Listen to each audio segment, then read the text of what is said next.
Greetings, chosen ones of God. If you found your way to this video, it's not by accident. You were led here. You were chosen because there's something stirring in your spirit. A quiet whisper calling you deeper. That's what being chosen means. You're not like everyone else.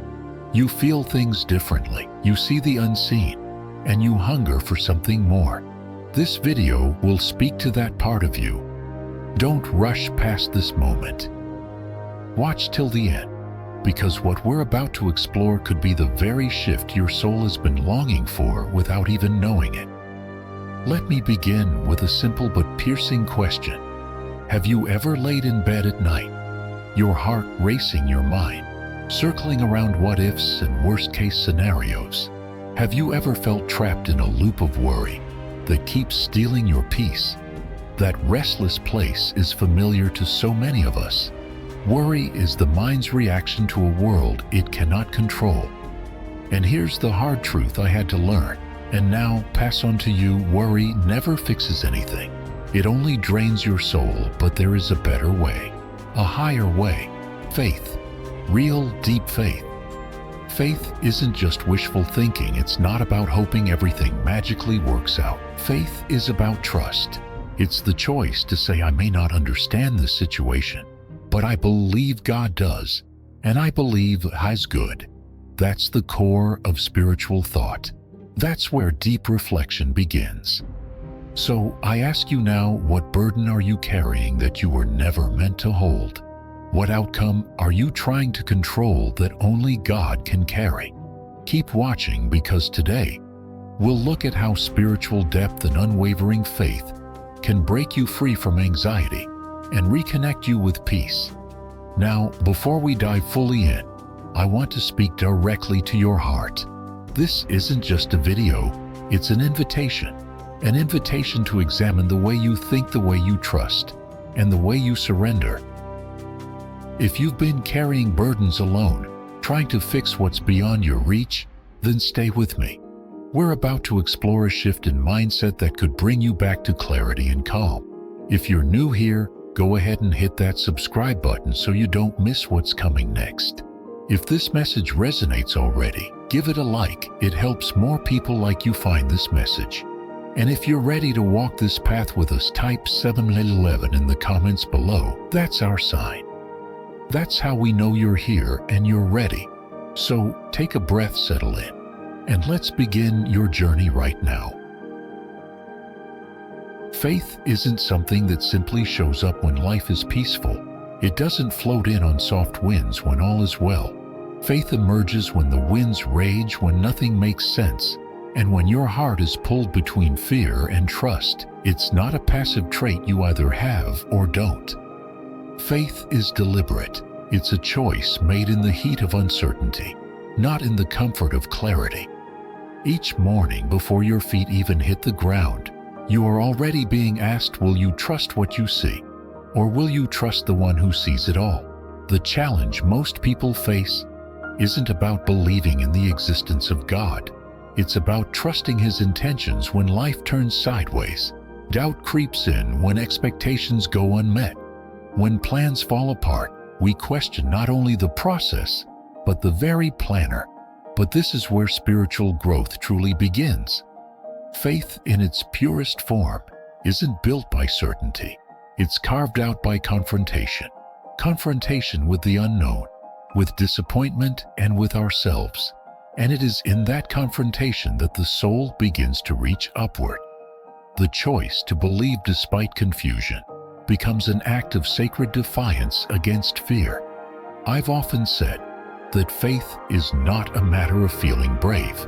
It's the decision to step forward even when fear is whispering at your heels. Feelings are unstable.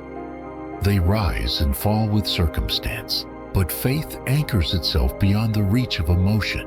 It's what holds you when the winds of anxiety blow through your chest at midnight. It's what steadies your hands when you're not sure how you'll get through the next hour. Choosing to trust God doesn't mean you're ignoring your reality. It means you're inviting Him into it. True faith requires you to act. It's not just an internal belief, it's external alignment. It's what happens when your thoughts, your decisions, and your speech all begin to line up with what you know of God's character. It's declaring peace even before you feel it. It's choosing gratitude when you only see lack. It's speaking life when death is knocking. And most of all, it's the quiet choice to release control, to stop obsessively managing every detail and start leaning on the one who never fails. When I speak of faith as action, I don't mean grand gestures. I mean the silent decisions you make each day when no one is watching. The moment you choose not to spiral into fear. The moment you open your Bible even when your heart is heavy. The second you decide not to panic but to pray instead. These moments are small, but they are powerful. They are bricks in the foundation of a resilient life. You don't build spiritual strength in one thunderous moment. You build it choice by choice, whisper by whisper, surrender by surrender. And here's the truth many avoid. Worry is not just a bad habit. It's an opposing force to faith. Worry is faith in reverse. It's placing your trust in everything that could go wrong. When you worry, you're meditating on fear, rehearsing disaster and feeding doubt. That's why you feel so drained by it. It takes energy to worry, and it drains the energy that faith needs to thrive. You cannot live in both places. Faith and fear don't share the same address. You must evict one to allow the other to dwell in your soul. When I learned this, it changed how I walked through hardship. I stopped asking, why is this happening to me? And started asking, how can I trust God in this? That shift in question shifted everything else. Faith reframes the conversation. It invites you to step outside of your assumptions and embrace divine wisdom. Because trust doesn't mean you agree with everything God allows. It means you believe He sees what you cannot, that He's working behind the curtain, even when the stage seems empty. You see, spiritual thinking isn't about religious performance. It's about transformation of the mind. Paul once wrote about the renewing of your mind, and that's where faith does its greatest work. Your mind is the battleground. It's where fear first tries to build a home, and it's also where faith must be planted and nurtured. When you commit to spiritual thinking, you're not running from reality. You're interpreting reality through the lens of eternal truth. That's the power of faith. It shifts your perception without needing your situation to change. First, faith is a lens. It's a way of seeing. It sees purpose in pain. It sees opportunity in delay. It sees strength in surrender. But to live through this lens, you must make a decision every single day. Will you believe the headlines of fear, or will you cling to the whispers of hope? Will you obsess over your limited control, or will you lean into the limitless power of God's hands? Every moment offers a crossroads. Every breath is an invitation to choose again. And yes, some days are harder. Some days faith feels far away. But that's when it matters most. Faith is not about never doubting. It's about not settling there. It's not about being fearless. It's about choosing trust 1 inch at a time, even when your knees are shaking. Faith doesn't always roar. Sometimes it sounds like, I'm not giving up today. That's just as holy. So here's what I've learned through trial and fire. Trusting God is the most radical form of peace you will ever know. It's not the peace that comes when everything goes right. It's the peace that shows up when everything looks wrong. But something deep inside you says He's still got this. That spiritual depth. That's what keeps you from unraveling when others fall apart. It's not arrogance, it's not ignorance, it's anchored trust, and that trust will change your life. Faith as a decision doesn't mean you'll never feel fear again. It means fear won't have the final say. It means you'll keep showing up. You'll keep praying, you'll keep walking, not because you see the whole path, but because you trust the one who made it. Faith in its truest form is not a blind leap. It's a well-placed step onto a promise that never fails. That's the power of choosing faith. That's the calling of the spiritually awake. And that is the start of your transformation. Peace does not begin with a change in circumstances. It begins with a revelation about who truly holds the power. That shift when you recognize that God is not just involved in your life, but sovereign over it, is where your soul finds rest. You see, many try to chase peace through control. They plan every detail, overthink every decision, and carry the unbearable weight of needing everything to go just right. But control is an illusion, a weight we were never designed to carry. What brings true rest is not control, but confidence in the one who reigns over all. There is something unshakable about the truth that God is sovereign. It anchors the anxious heart and silences the chaos within. This is not about a distant deity who set the universe in motion and then stepped away. Or it's about an active, engaged creator whose authority covers every moment, every heartbeat, every situation. Psalm 103:19 declares that the Lord has established his throne in the heavens and his kingdom rules over all. That's not poetic language. It's a statement of spiritual reality. God's rule is not partial or conditional. It's total. And when you accept that, you stop scrambling for answers and start resting in his control. Understanding God's sovereignty changes how you experience life. You stop asking why everything seems out of control and begin to see that nothing is ever out of his reach. That shift in mindset is what transforms panic into praise. It's what allows you to walk through the fire without fear, not because you're stronger than the fire, but because you know who controls the flame. You stop looking at life as a series of random events and begin to see the fingerprints of a divine orchestrator shaping your path in ways you could never plan on your own. Trusting in God's sovereignty is not about surrendering your responsibility. It's about surrendering your anxiety. There's a difference. You still move, still act, still plan. But now you do so from a place of calm instead of chaos. From a foundation of faith rather than fear. When you believe that God governs the details, you stop micromanaging outcomes. You stop obsessing over things beyond your reach and begin focusing on what's right in front of you, what God has placed in your hands today. That's where freedom lives. There is peace in knowing you don't have to figure everything out. Spiritual wisdom begins when you realize you were never meant to. As I've often said, the deepest kind of thinking is not just about analyzing your way through life. It's about awakening to the one who already knows the path. You are not the architect of every outcome, and that's not a limitation. It's a liberation. When you accept that God's plan is bigger than your understanding, you're finally free to rest, to breathe, to be present in the moment without the burden of future fear. God's sovereignty means nothing is random. It means that even when the ground shakes beneath you, the throne above you is unmoved. It means that when doors close, it's not rejection, it's redirection. It means that the storms you didn't see coming were not hidden from him. He knew he saw. And even more, he allowed not to harm you but to shape you. That is a hard truth, but it's the most empowering one you'll ever grasp. When life blindsides you, your peace is not found in understanding why. It's found in knowing who is still in control. You don't need a perfect plan when you serve a perfect God. His sovereignty is not limited by your setbacks. He doesn't need ideal conditions to fulfill his will.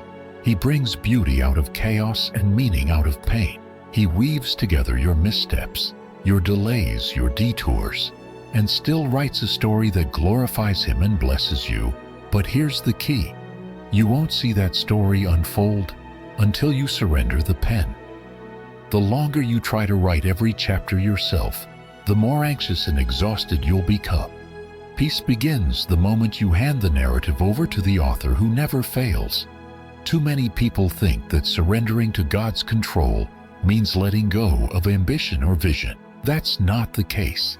It means you hold your dreams loosely and his voice tightly. You work, but you also worship. You plan, but you also pray. You move forward, but you do it with humility, knowing that your steps are not sovereign, His are. That's what spiritual maturity looks like. It's not just believing God exists, it's trusting that His rule over your life is good, perfect, and higher than anything you could arrange on your own. And what happens when you live like that? You stop fearing interruptions because you trust in divine interruptions. You stop panicking over closed doors because you know God closes what would destroy you. You stop questioning every detour because you believe every delay is a setup for something better. That's not blind optimism, it's grounded trust. And that trust becomes the anchor for your soul when nothing around you feels steady. The world we live in is loud, is urgent, and unstable. Every day brings news of uncertainty, conflict, and crisis. But the sovereignty of God stands untouched by the noise. His authority is not shaken by headlines. His plan is not threatened by circumstances. And when your mind is set on that truth, you become immovable, not because life is easy, but because your peace doesn't depend on ease. It depends on who's on the throne. So, if you're exhausted from trying to control what was never yours to manage, take this as your invitation, not just to believe in God's sovereignty, but to rest in it. Peace is not the absence of problems, it's the presence of perspective. And the right perspective begins with the right person at the center. When you know God reigns, you stop reacting and start responding. You stop fearing tomorrow and start trusting the one who already lives in it. That is the foundation of peace, not the promise of perfection, but the certainty of divine presence and power. God's sovereignty is not just a theological idea, it's a practical anchor.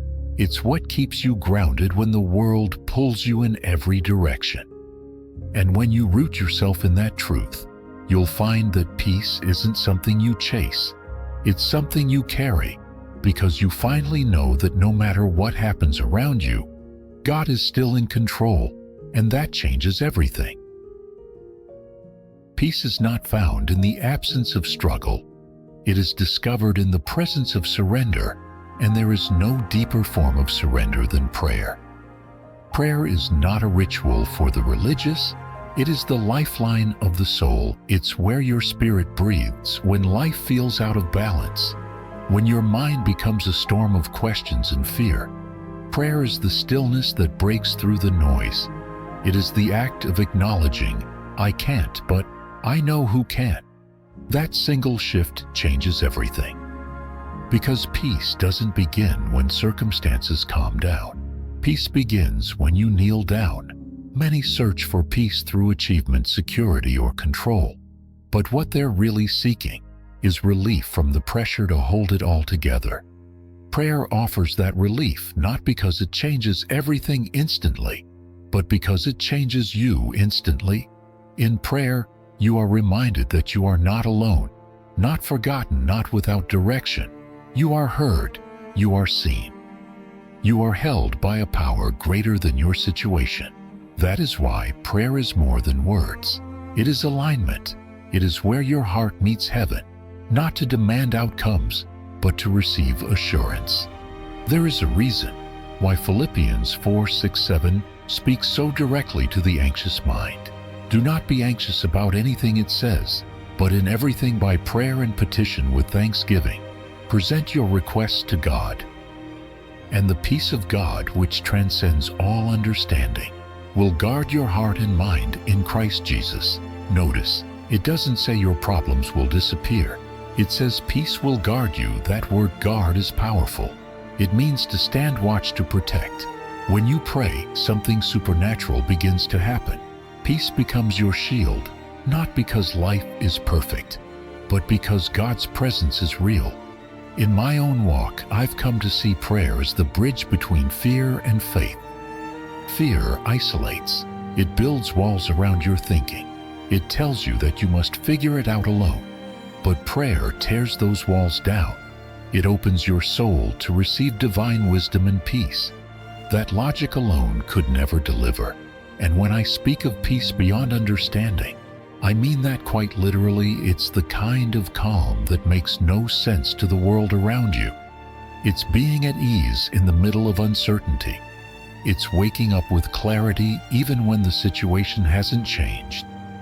That's what happens when your mind is anchored not in what you know, but in who you trust. Prayer is not weakness. It is the highest form of wisdom. To admit your limits and appeal to the limitless is not escape. It is expansion. You are not giving up control. You are giving it to the only one qualified to hold it. And that exchange your burden for his peace is the most powerful trade you will ever make. But it is not automatic. It requires intention. It requires humility. Prayer demands honesty, not rehearsed language or lofty phrases, but real words from a real heart. That's what opens the door to real peace. Spiritual depth is born in the secret place, not the spotlight, not the applause, but in the quiet where no one sees but God. That's where you wrestle. That's where you let go. That's where your soul is rewired to respond with faith instead of fear. If you want to live in consistent peace, you must live in consistent prayer.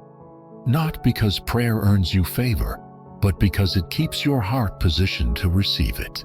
Your heart becomes the soil, and prayer is the way you keep it soft, humble, and ready.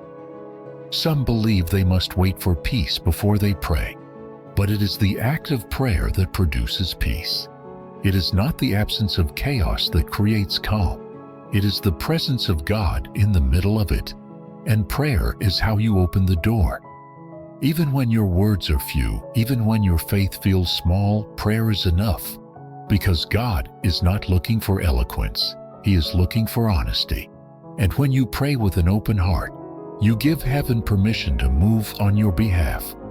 There's something sacred about whispering truth into the dark when fear tries to take over. And instead you pray, God, I trust you. You release a power the enemy cannot touch. That small act is spiritual warfare. It's not flashy. It's not loud. But it is mighty, because peace is not passive.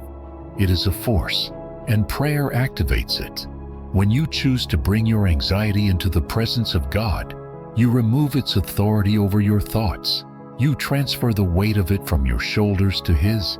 To think spiritually is to know that prayer is not your last resort. It's your first response. It's not what you do when everything else has failed. It's what you do because you know He never will. The spiritually mature don't pray to avoid storms. They pray through them because they understand that prayer is not about avoiding discomfort, but about being sustained through it. It is the art of staying centered when the world spins off course. I have found again and again that prayer is the path back to clarity. Not always clarity in outcome, but clarity in identity. You remember who you are and whose you are. You remember that you are not forgotten. You are not powerless. You are not at the mercy of chance or fate. You belong to a sovereign God who hears you and cares deeply about your every word. That alone is enough to calm any storm within. So here is the call. Don't just think about praying. Don't just plan to do it later. Make prayer the rhythm of your life. Make it the place you begin, not the place you retreat to in crisis. Make it the air you breathe, not just the words you speak. Because in that space, peace becomes more than a concept. It becomes your reality. Not because the world has changed, but because you have. You are no longer carrying what you were never built to hold. You have placed it where it belongs, in the hands of the one who holds all things. That is the power of prayer, and that is where peace begins. Provision is not proven by comfort. It is proven in the wilderness. That's where the faithfulness of God is most visible, not in seasons of plenty, but in seasons of barrenness. When the Israelites wandered through the desert, they were not surrounded by abundance. There were no farms, no wells, no visible supply lines. And yet every single day they ate. Every single day they were led. Every single day, they survived what should have destroyed them. This is not a distant story about an ancient people. This is a present truth for anyone who has ever felt surrounded by lack or uncertainty. If God could sustain them, then He can sustain you now. I recall the story of manna with more than reverence. I recall it as a spiritual blueprint. Manna didn't come early, and it never came late.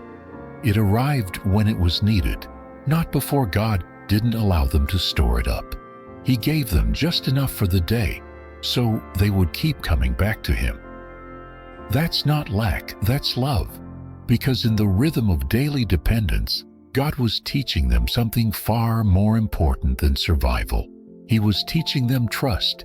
He was teaching them that He is not just a provider of resources, but the source itself. In the same season, water flowed from a rock, not from a well or a stream, but from the most unlikely and unexplainable place that matters, because it means that God is not limited by what makes sense. He's not restricted by what's visible or logical. He can bring provision from what looks dry, closed, and impossible. If you've ever been in a situation where everything looked hopeless, where every door felt shut, remember this: your God once brought water from stone. He doesn't need perfect conditions. He only needs your faith. There was also the cloud by day and fire by night, two manifestations of His presence guiding them in opposite conditions. When the sun blazed and they were exposed, the cloud shaded and shielded them.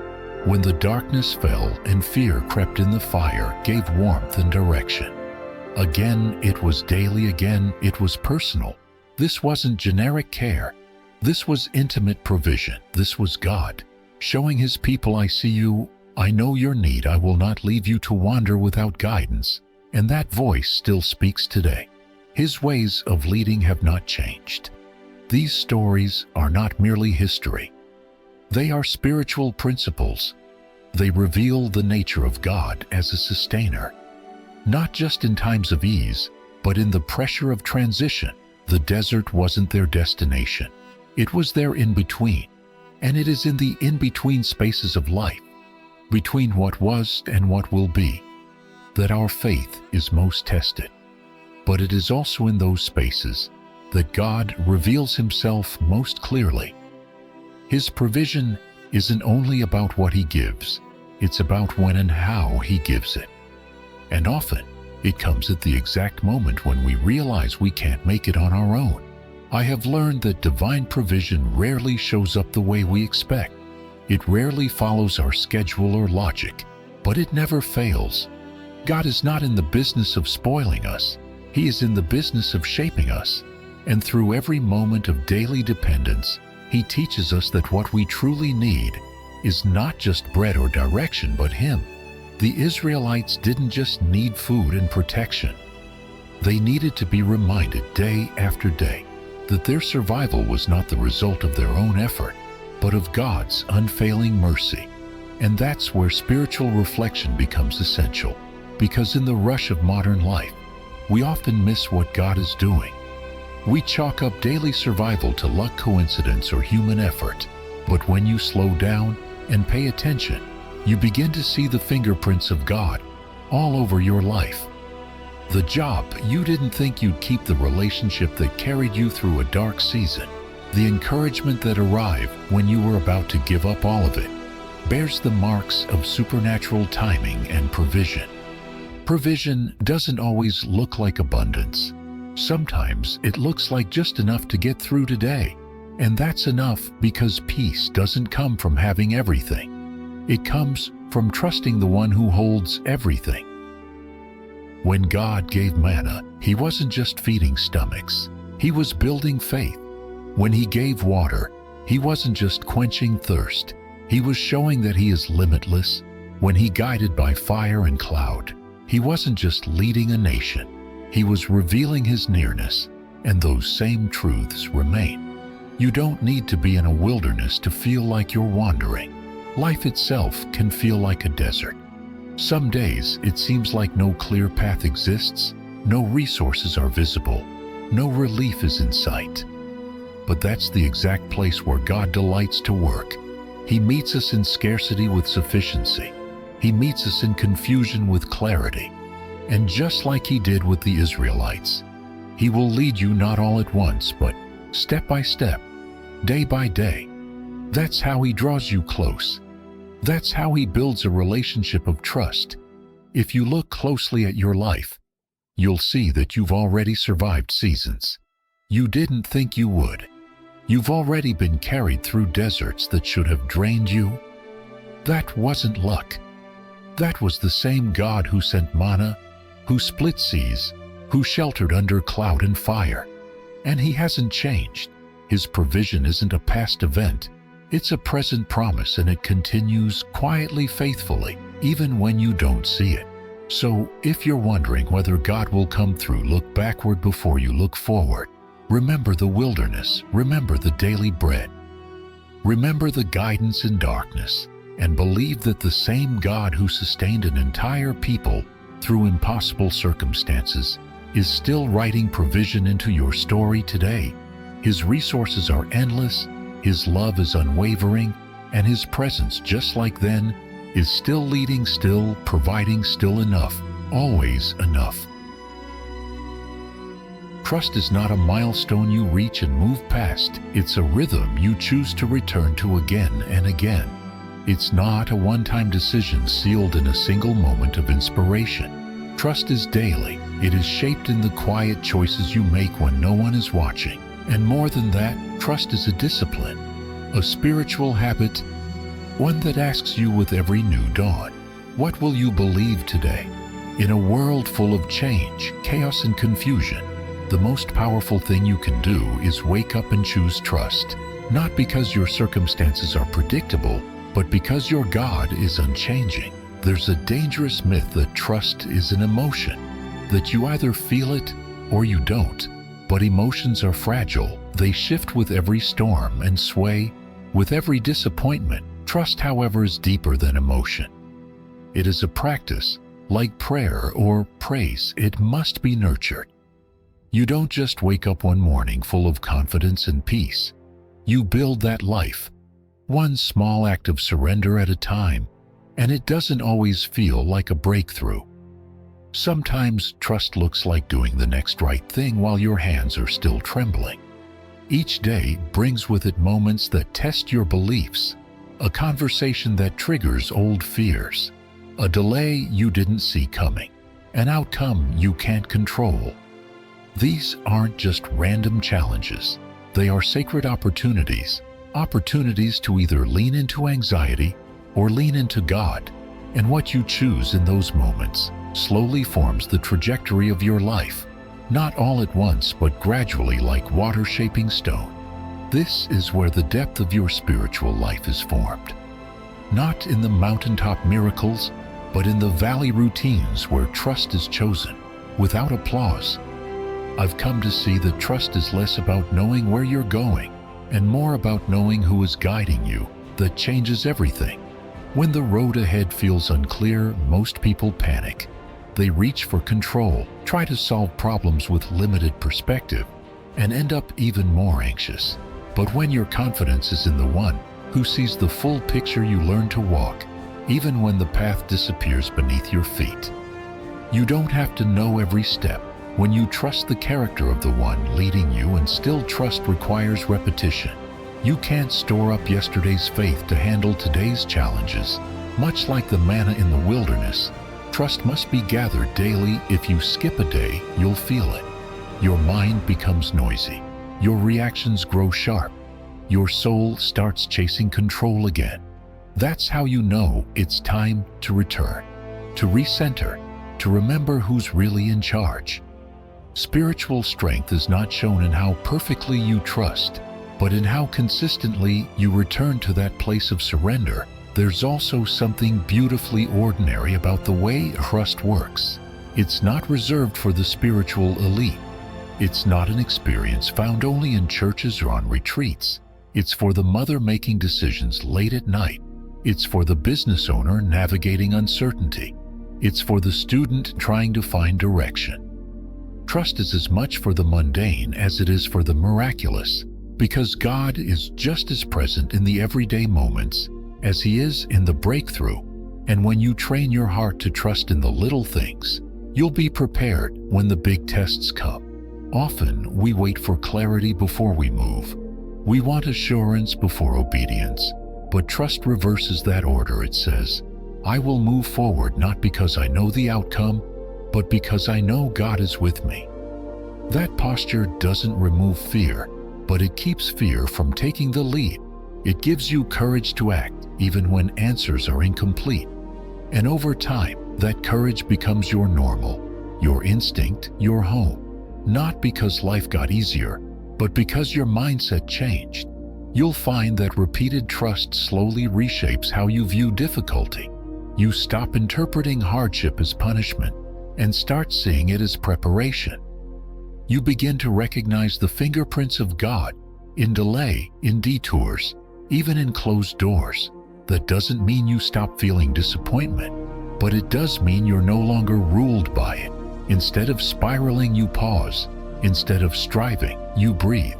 And that pause, that breath, that's where heaven meets earth. That's where your faith finds its strength. There's a kind of power that grows in people who practice trust daily. It's quiet but unshakable. They're not easily rattled, not because they're naive, but because they've learned who holds the future. That kind of inner calm doesn't come from reading more or trying harder. It comes from returning each day to the truth that God is for you, that He is with you, and that He never changes. Trust is how you walk in that truth, not once but again and again, until it becomes your default setting. And when setbacks hit, and they will, you'll find yourself more resilient than before. Not because you avoided difficulty, but because you faced it with a different spirit. That's the fruit of trust. It doesn't just change how you feel, it changes how you live. You make decisions not out of fear, but from a place of peace. You speak words of life instead of panic. You hold plans loosely and promises tightly, and your life starts to reflect a steady confidence that no situation can shake. So, the real question is not whether you trust God once. The question is whether you will trust Him again tomorrow and the next day, and the day after that. Will you keep showing up? Will you keep surrendering your will, your timing, your expectations? Because that is where the deep work of transformation happens. In the choosing, in the returning, in the repeating. Every day that you choose to trust is a day you build a spiritual foundation that cannot be shaken. And over time, you'll look back and realize that this quiet discipline became your strength. This daily decision became your freedom, and the God you trusted with one step revealed Himself faithful through every mile. That is the power of repeated trust, and that is how you walk in peace, not just occasionally, but daily. Worry and faith are opposites. They cannot coexist peacefully in the same space because they speak two entirely different languages. Worry imagines the worst. Faith remembers who God is. Worry builds scenarios rooted in fear and loss. Faith stands on promises rooted in truth and presence. Every time you choose worry, you're lending your mind to uncertainty. Every time you choose faith, you're anchoring your heart in eternity. One will always push out the other, because the two cannot grow in the same soil. What worry really does is magnify. It takes what could happen and stretches it beyond reason, turning possibility into panic. It paints a future that hasn't arrived and demands that you solve it today. And in doing so, it steals your ability to see clearly. That's what makes worry so dangerous, not just that it's uncomfortable, but that it clouds your spiritual vision. You start acting on imagined outcomes rather than actual facts. Your peace gets replaced with pressure. Your clarity gets hijacked by confusion, and slowly fear becomes your guide. Faith, on the other hand, doesn't require a perfect understanding of what's coming next. It thrives in the unknown. Faith says, even if I don't know the details, I know who holds the details. It doesn't erase the reality of hard times. It simply redirects your focus. Instead of staring at the storm, faith looks to the one who calms it. Faith reminds you that circumstances may be shifting, but God is not. That's not denial. That's spiritual discernment. It's the wisdom to know that your present tension doesn't override God's eternal truth. There's a subtle but powerful truth here. You become what you meditate on. If you fixate on fear, you will live as if it's already true. If you fixate on faith, you will live with expectation that God is already at work. That's why it's not just an emotional decision. It's a mental discipline. Where your thoughts dwell, your life will follow. So when fear comes knocking, it's not enough to ignore it. You have to replace it. You have to declare, "This may be uncertain, but my God is unchanging. This may be heavy, but I will not carry it alone." When I speak of the tension between worry and faith, I speak from experience. There were seasons in my own journey when I felt both pulling at me at the same time. And I realized something vital. While I could feel both, I could only choose one. I could either feed the fear or strengthen the trust. I couldn't do both. That was the turning point for me. Understanding that faith wasn't the absence of fear, but the refusal to give it power. That fear may whisper, but I didn't have to listen. And this is where spiritual depth grows. When you begin to identify the voice of fear and consciously choose not to follow it. When you stop rehearsing the worst-case scenario and begin repeating God's word instead. When you choose to pray instead of panic. That's not a weak response. That's strength. That's maturity. That's what it means to think and live spiritually. To let your actions be driven by trust, not terror. Think of it this way. Worry asks, "What if everything goes wrong?" Faith answers, "Even if it does, God will still be with me." Worry demands guarantees. Faith trusts the character of God without needing them. Worry looks for control. Faith lets go. And that letting go isn't passive. It's not surrendering in defeat. It's surrendering in confidence. Confidence that God's plan is still unfolding. Confidence that His presence is still enough. Confidence that no matter what happens, you are not alone. That's the paradox of faith. It doesn't always make the pain disappear, but it changes how you walk through it. It doesn't remove uncertainty, but it removes the need for you to be ruled by it. You stop reacting to life as if God has stepped away. You start responding as if He's already one step ahead, because He is. You may not know how He'll come through, but you know He will. That's not fantasy. That's faith in action. There's a clarity that comes when you live this way. The noise of the world fades, the pressure lifts, and your heart begins to settle into a deeper rhythm, a trust that doesn't fluctuate with the headlines or the calendar. You still face difficulty, but you do so with a calm the world cannot understand, because the source of your peace isn't the absence of chaos, it's the presence of Christ. That's what makes faith so radically different from human confidence. It's not rooted in what you can do, but in what He already promised to do. So, when worry tries to rise up, respond with a declaration of trust. When fear whispers this will fall apart, answer with God is holding it together. When anxiety builds a story of defeat, speak life and truth in return. Because the more you feed your faith, the weaker your worry becomes. It cannot survive in an environment saturated by trust. And the more you train yourself to respond with faith, the more natural it becomes, until it's not just a reaction but your first instinct. That's the goal, not to never feel fear, but to stop living under its rule, to wake up each day and remind yourself, I will choose faith today.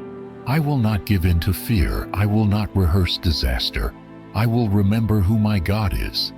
That repetition builds a spiritual muscle, and over time, that muscle strengthens.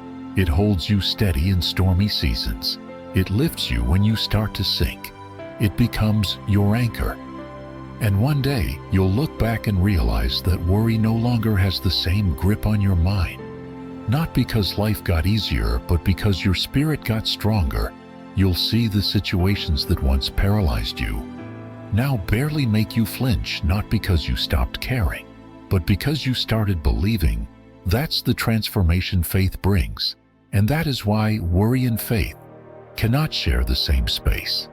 You have to choose, and every time you choose faith, you're choosing peace. You're choosing freedom.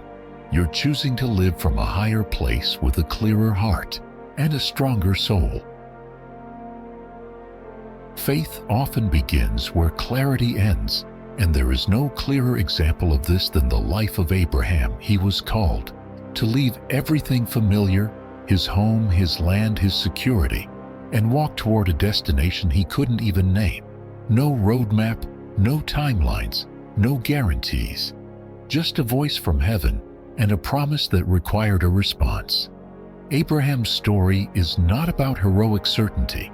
It is about quiet obedience. He didn't need to know where the road would lead. He only needed to trust who was calling him forward.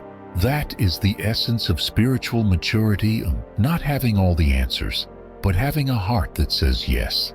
Anyway, what made Abraham's faith remarkable wasn't his ability to predict the future. It was his willingness to step into it with open hands. That kind of faith doesn't chase control, it releases it. Abraham didn't ask for proof. He trusted the character of the one who made the promise, and that distinction is vital. Faith is not rooted in visible outcomes. It is grounded in divine reliability. We don't follow God because we've calculated every risk. We follow because we believe He is who He says. He is faithful, good, sovereign, and just. This same invitation extends to each of us. Every day we wake up, we're offered the same decision Abraham faced. Will we build our lives around our own understanding? Or will we trust the unseen hand of God? The modern world idolizes control. We want plans, projections, and precision. But faith invites a different posture. It asks you to lay down the illusion of control and walk forward even when the path ahead disappears into fog. Not because the unknown is comfortable, but because the one leading you has never failed. That daily choice to surrender personal control and lean into divine direction is where real transformation happens. It's easy to say you trust God when everything makes sense, but trust deepens intention. When plans unravel and prayers remain unanswered, that's when your faith is forged. Abraham had every reason to question. He faced delay, barrenness, separation, and sacrifice. But through it all, he kept following, not perfectly, but persistently. Because he knew the promise was tied, not to circumstances, but to the nature of God Himself. Faith that doesn't require full visibility is powerful. It doesn't ignore difficulty. It acknowledges it and still moves forward. That's what separates belief from trust. Belief can be theoretical, trust must be practiced. And that practice looks like showing up every day and saying, I choose your plan over mine. I trust your pace. I lean on your wisdom even when I don't understand it. This is not spiritual blindness. It is spiritual alignment. It's choosing to center your life around divine rhythm rather than human calculation. Abraham's obedience also shows us that faith isn't static. It's not something you receive once and carry forever unchanged. It grows, it evolves, it stretches under pressure, and sometimes it wavers. But even in his moments of weakness, Abraham didn't walk away. He returned, he realigned. That too is faith. Not perfection, but persistence. Not always feeling strong, but continuing to trust when strength fades. Your faith doesn't have to be flawless. It just has to be rooted. And when it is, storms may shake you, but they won't uproot you. There is a sacred power in walking with God. When you cannot see, that's when your faith becomes sight. Not in the physical sense, but in how you perceive life. You begin to see beyond what others call coincidence. You start to discern divine timing in delays. You recognize that the detours you once resented were actually strategic redirections. That kind of vision only develops when you surrender the need for immediate understanding and embrace long-term trust. What Abraham learned on his journey was not just that God would lead him somewhere. He learned that God would be with him every step. That is the ultimate promise. Not just that we arrive safely, but that we never walk alone. And that truth is enough to quiet fear. It's enough to steady your heart when everything around you feels unstable. Because if God is with you, then where you are is never the end of your story. It is simply a place He is using for a greater purpose. Each morning is a new call to follow, not blindly, but bravely. Not because you know what's coming, but because you know who is already there. That's the kind of trust that shapes your thinking. It simplifies decisions. It frees you from over-analysis. You don't have to figure everything out today. You only need to obey today.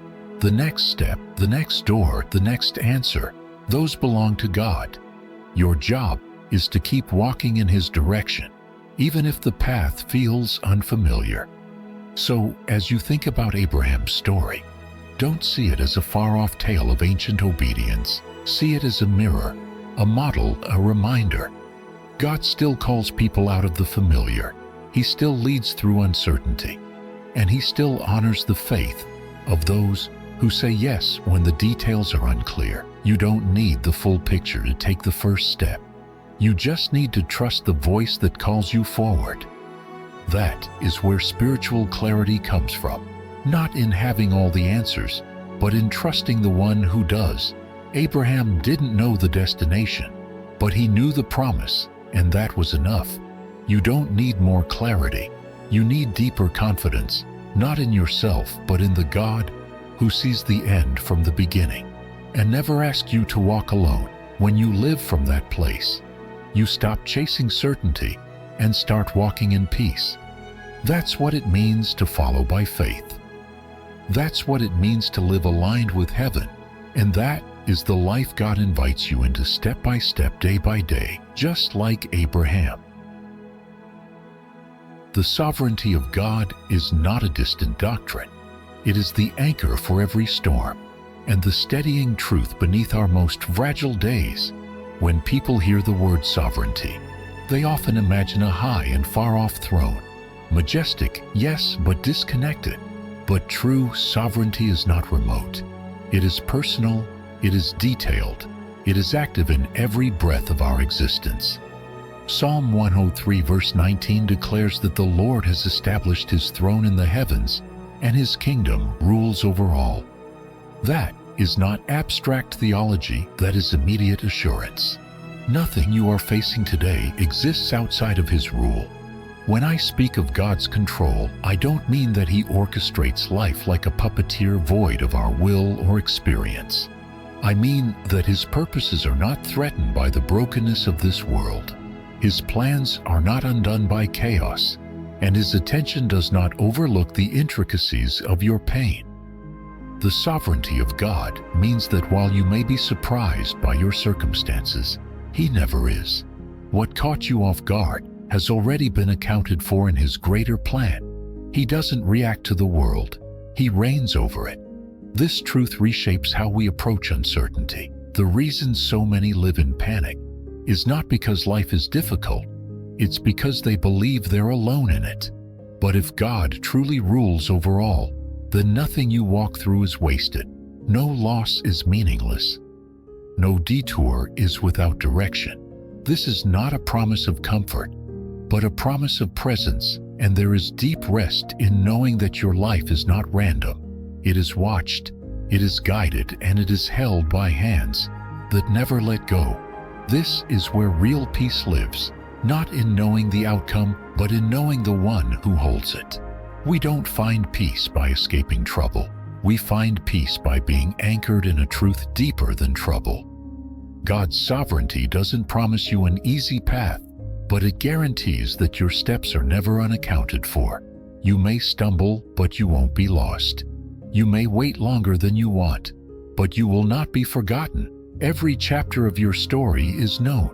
Every moment, even the silent ones, is seen by the God who governs it all. People often ask how to feel safe in a world that seems so unpredictable.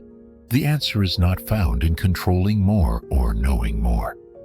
It's found in surrendering to the one who knows it all already. That surrender is not weakness, it is wisdom. When you release your need to manage what you cannot control, you open yourself to receive the calm that only His reign can offer. The world may shift, expectations may fall short, but the throne of God remains fixed, and His hand is not shortened by your situation. I have found again and again that the peace we long for does not come from understanding the plan. It comes from trusting the planner, and that trust grows the moment we accept that nothing is bigger than God's ability to use it for good. Even the pain you never asked for, the delay you didn't expect, the change you didn't want, each can be woven into something meaningful when surrendered to Him. That is what makes His sovereignty so precious. It doesn't cancel the human experience, it redeems it. So, today, if you feel overwhelmed, uncertain, or afraid, remember this: the one who established His throne in the heavens is the same one who watches over every detail of your life. His kingdom is not fragile, His authority is not shaken, and His care for you is not inconsistent. He is not only sovereign over the galaxies, He is sovereign over your grief, your waiting, your journey. That truth is what allows you to breathe deeply when everything else tells you to panic. That truth is what makes rest possible, not after the storm, but within it. That is the power of trusting a sovereign God, and that is the foundation of true peace. Hope takes root not in ideal circumstances, but in unwavering truth. And one of the most powerful declarations of that truth is found in Romans 8:28, that all things work together for good to those who love God, to those who are called according to His purpose. This verse does not promise that all things will be easy or pleasant. It promises that they will be used. Nothing is wasted, not your failures, not your waiting, not even your pain. Everything becomes material in the hands of a God who knows how to turn brokenness into beauty. This isn't optimism dressed in scripture. It's a divine assurance that even when life feels scattered and senseless, heaven is still writing a cohesive story. A story not based on chance or luck, but on purpose.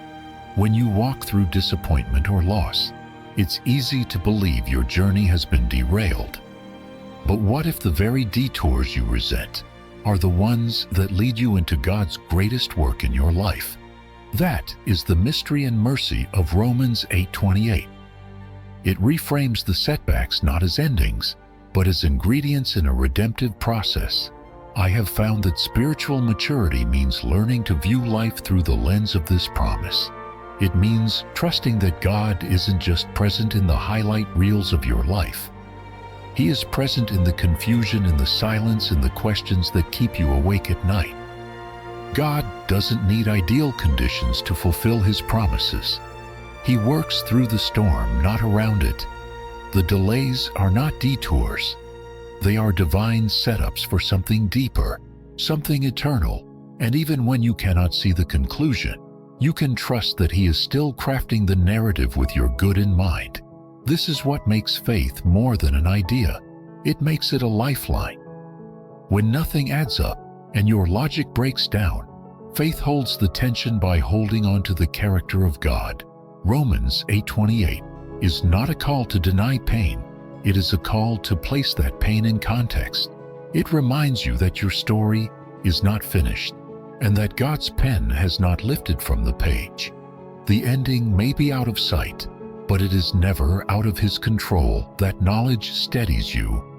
It gives you the confidence to move forward with incomplete clarity. Because you trust in complete sovereignty, there is a kind of peace that only comes from knowing that even your worst days are part of a better plan. Not because the suffering itself is good, but because the God who allows it is. That shift in understanding breaks the cycle of bitterness. You stop asking, "Why is this happening to me?" and start asking, "How is God using this for me?" The perspective changes everything. You no longer see your life as something you must salvage. You begin to see it as something God is shaping. When people read Romans 8:28, they often want immediate resolution. But God is not confined to your timeline. His work unfolds with eternal patience. And while you may feel like you're in the middle of a mess, He's already written the ending, a redemptive ending, a good ending, one you may not see yet, but one that is coming. That is what gives you the strength to keep showing up, to keep believing, to keep moving. Not because you see the full picture, but because you know the heart of the artist behind it. So, if today feels heavy or fragmented or uncertain, remember that all of it, every tear, every closed door, every unexpected turn is being gathered into a plan far greater than you can imagine. The same God who created the stars is crafting something sacred out of your struggle. And when the time is right, you will look back and see what you couldn't before, that nothing was random, that every season had meaning, that every chapter was written with care. That is the hope Romans 8:28 offers, not hope that life will be without trouble, but hope that no trouble will be without purpose. You are not forgotten in the process. You are central to it. And the story He's writing through your life, even now, is headed toward a good and holy destination. One step, one page, one promise at a time. Freedom does not come from gaining more control, it comes from giving it up. That idea runs contrary to the message of the world, which says you'll find peace when everything is organized, managed, and secure. But real peace never lives in the hands of human control. It lives in the space where surrender begins.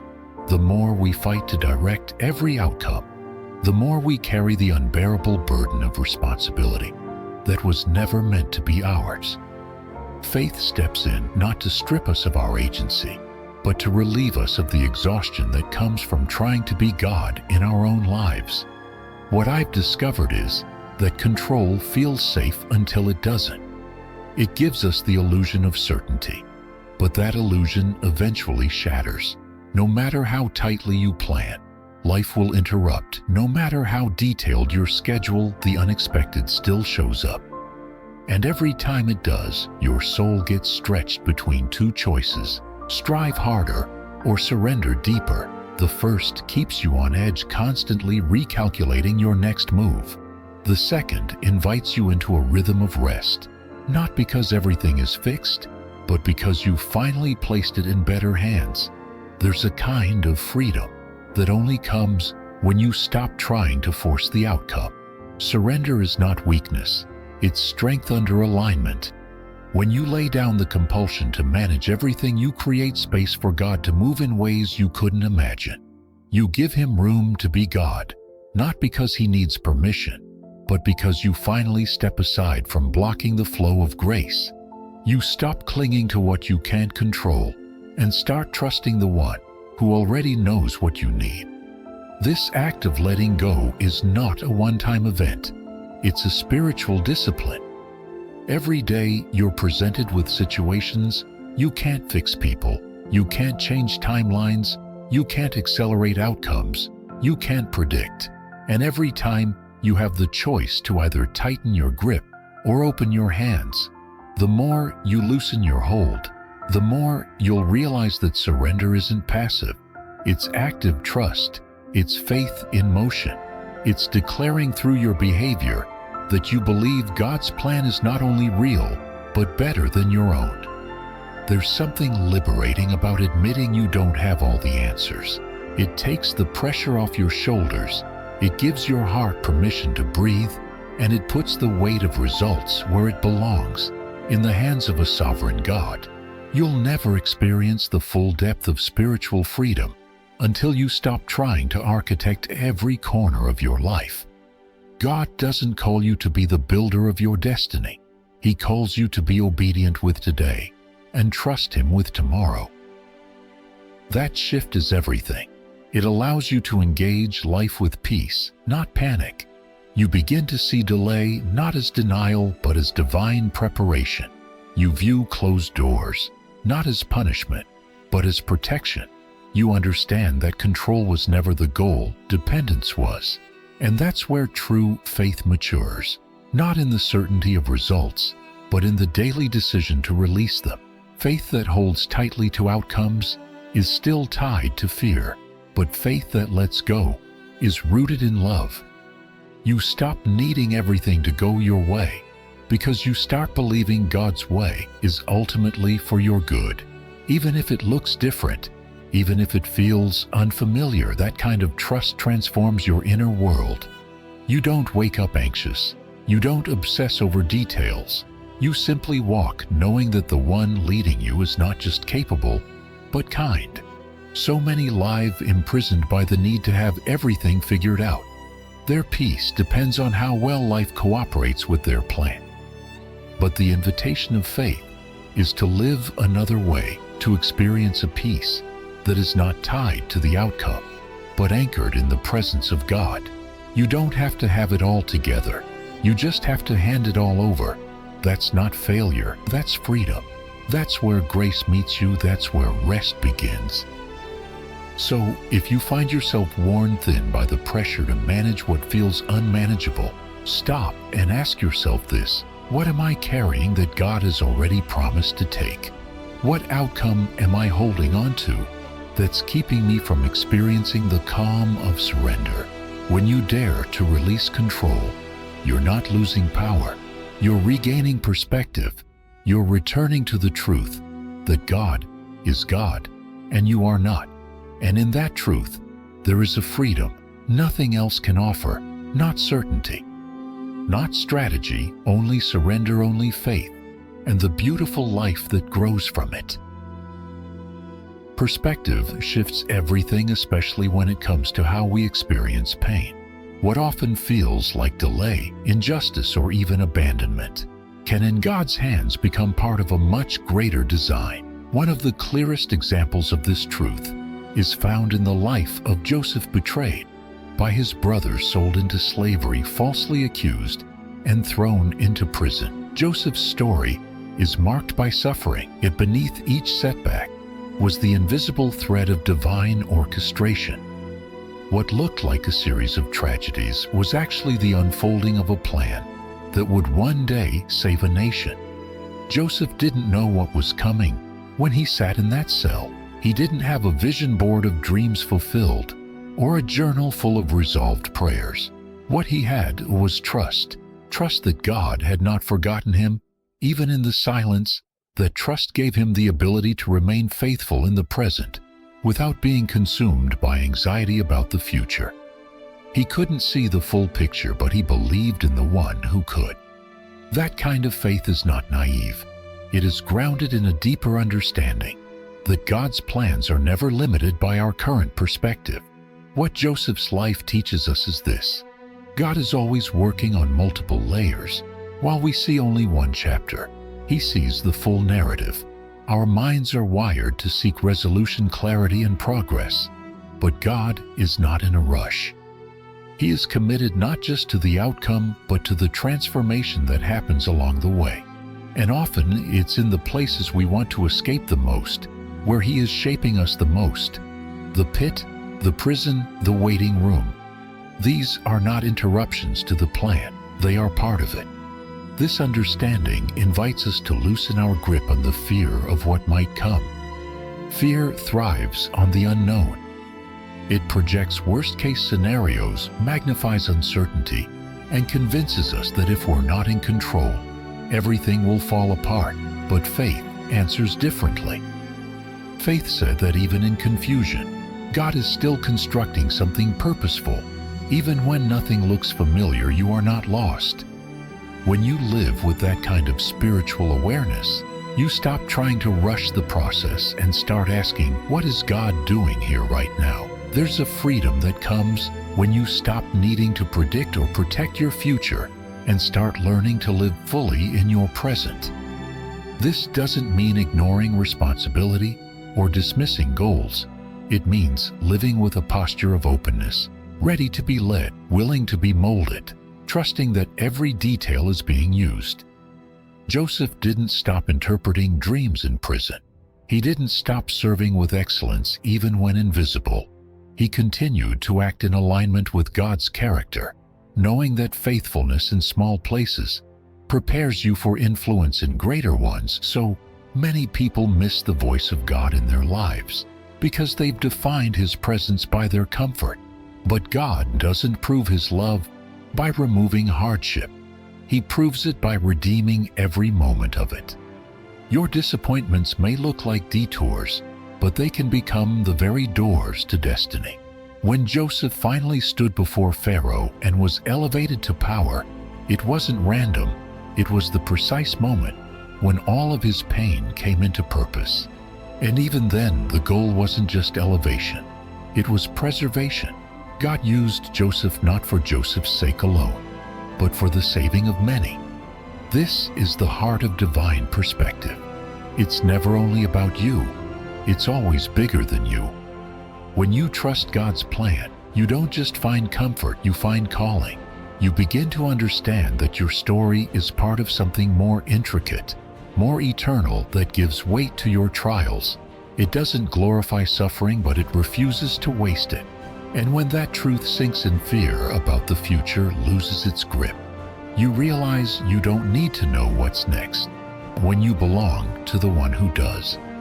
So, wherever you find yourself, whether in a place of breakthrough or a place of brokenness, know this: the silence is not absence, the waiting is not a void, and the setbacks are not the end.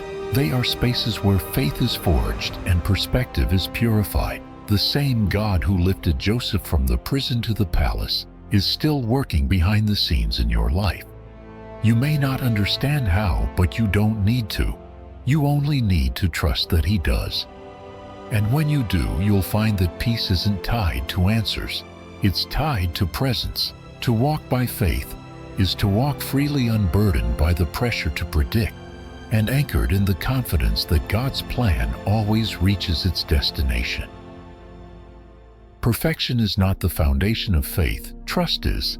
Yet for many, there is a deep, often unspoken belief that spiritual maturity means having it all together, that until you're strong enough, clean enough, consistent enough, God can only watch you from a distance.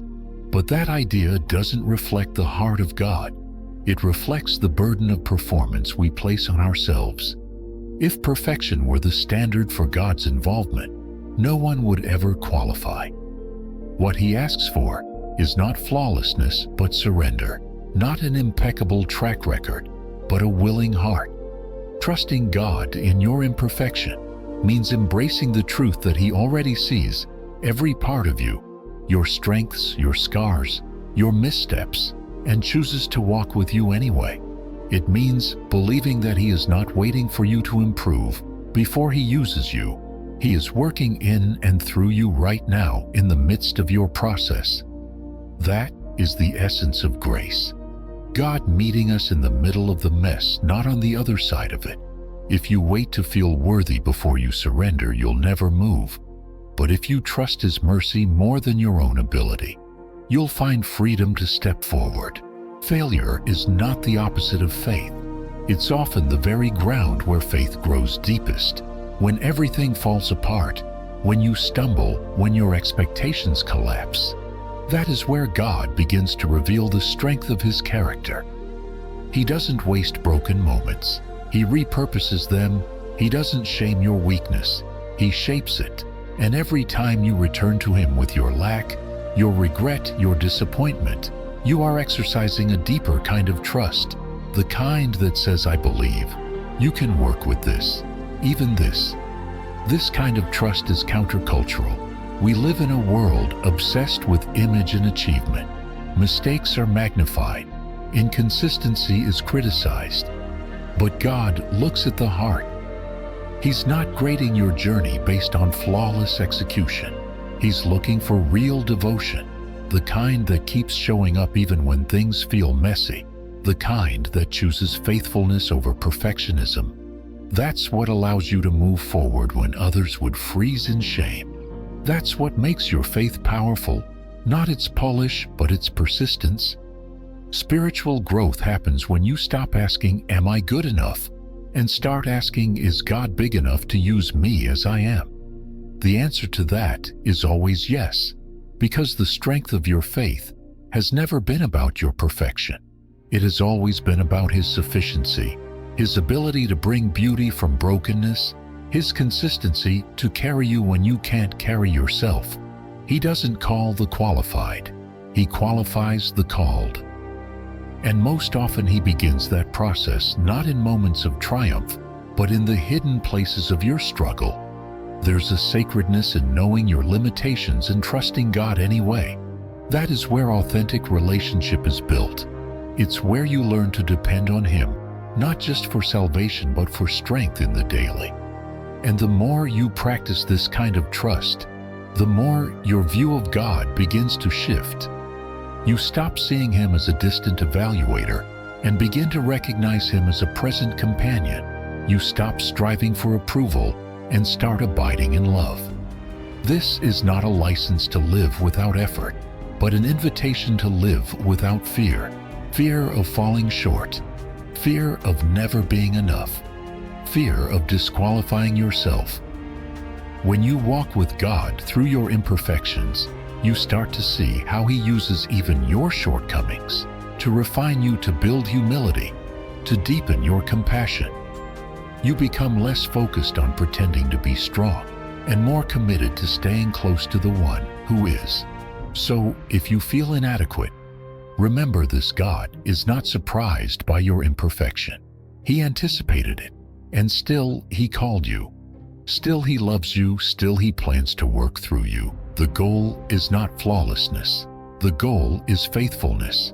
To get up again, to turn back again, to believe again. That is the mark of someone who walks by faith. That is what God honors. And that is how real spiritual strength is formed. Not through perfection, but through trust, lived out in real, raw, and honest surrender. Fear is often born from a place of limited understanding. It thrives in the shadows of what we can't predict or explain. And the more we try to control the unknown, the more fear tightens its grip. It convinces us that unless we manage every detail, something will fall apart. But life cannot be perfectly managed. There will always be moments beyond your grasp, twists, delays, outcomes that defy logic. And the more you cling to control, the more you feed the fear. That's where surrender becomes not just a spiritual discipline, but a lifeline. The act of surrender is not passive, it's intentional. It doesn't mean quitting or walking away. It means choosing to trust when you have every reason to worry. It means loosening your grip on what you cannot carry and placing it into the hands of the One who already holds it all. This shift is where real freedom begins. You stop striving to force peace and start receiving it. Because peace is not something you create. It is something you uncover the moment you let go of fear and take hold of faith. One of the most powerful invitations to this kind of surrender is found in 1 Peter 5:7. Cast all your anxiety on Him because He cares for you. That one verse holds an entire framework for spiritual resilience. First, it acknowledges that anxiety is real. It doesn't dismiss it or shame it, but it also doesn't leave you stuck in it. It offers a pathway out, not through more effort, but through release. Casting your cares is a physical image. It means throwing something off yourself and placing it elsewhere. Not just mentioning it, not just worrying through prayer, but letting go. And why can we do that? Because He cares, not in theory, not on a cosmic scale alone, but personally, intimately. God's care is not general. It is detailed. He knows every burden you're carrying, even the ones you haven't spoken aloud. He sees the inner battles no one else can, the fears you manage in silence. And His care is not based on your performance, but on His nature. That means you don't have to earn His attention. You simply have to trust. It's already there. This care becomes the anchor that keeps you grounded when fear wants to pull you under. Anchoring in God's promise doesn't remove all tension, but it gives you stability within it. You may still face challenges. You may still feel the sting of uncertainty, but you won't be tossed around by it because you've chosen to place your confidence not in circumstances, but in the unchanging heart of God. That's what surrender does. It moves your focus from outcomes to the one who orders them. Fear loses power when it no longer controls your choices. When you stop reacting from panic and start responding with peace, you take back ground fear tried to claim. You remind yourself that God is not only capable, He is committed. And when fear tells you the worst will happen, surrender answers back. Even if it does, God will still be enough. That doesn't come from shallow optimism. It comes from deeply rooted trust. It's what happens when your spirit is shaped more by God's promises than your predictions. Some people live their entire lives bracing for impact, waiting for the next thing to go wrong. They call it wisdom or realism, but it's often just fear in disguise. You were never meant to live in constant defense mode. That's not faith, that's survival. And God didn't call you to survive your life. He called you to live it grounded in the confidence that He sees, He knows, and He will take care of you. That's what the Scripture promises. Not a painless life, but a protected one. Not a life free of storms, but a life anchored in the midst of them. So, if fear has been ruling your thoughts, it may be time to trade it for trust. Not because everything will suddenly make sense, but because you've decided to stop carrying what God has already claimed. That burden was never yours to hold. The weight of tomorrow belongs in the hands of a faithful God. And when you cast your cares on Him, not piece by piece but fully, you will find what fear has kept from you all along: peace, clarity, and rest. This is what it means to surrender well. This is how you live anchored in His promise. And that is where freedom truly begins. Peace is not the absence of trouble. It is the presence of something greater, something deeper that no situation can touch. Scripture doesn't promise us a life without trials, but it does offer us a peace that surpasses understanding. That promise is repeated in two powerful places: Philippians 4:6-7 and John 14:27. Both passages speak not of temporary relief, but of a lasting calm that flows from trust, not circumstances. The kind of peace God gives doesn't make sense to the natural mind, because it doesn't depend on the natural world. It isn't earned, it's received. And it begins where control ends. Philippians 4 speaks directly to the anxious soul.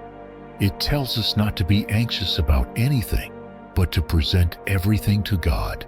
Every concern, every worry, every unknown with prayer and thanksgiving. And then, not before the peace of God will guard your heart and your mind.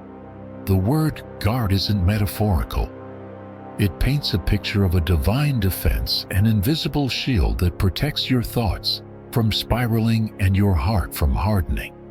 This peace doesn't come when problems are solved. It comes when trust is released. That's the key. Peace is not the reward for solving the issue. It's the fruit of surrendering it. The same promise is echoed in John 14:27, where Jesus says, "Peace I leave with you, my peace I give to you, not as the world gives do I give to you." These words are a contrast to every human version of peace. The peace of the world is fragile, circumstantial, and fleeting. It depends on the stock market, the weather, or the behavior of others. But the peace Jesus offers is internal and immovable. It doesn't come and go with emotions. It remains because it's rooted in His presence, not in our performance. And once you've tasted it, no substitute will satisfy. This peace is not passive. It does something. It quiets panic. It stills the storm. Within it enables clarity where there once was confusion. It gives rest to a weary mind and comfort to a troubled heart. And it only grows deeper the more we release control. when we stop trying to manage every detail and begin to lean into the sovereignty of God, we find that peace is not elusive. It's already there, waiting on the other side of surrender.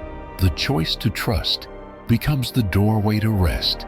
Faith is what opens that door. Not abstract belief, but actual dependence. It's one thing to say you believe God is good.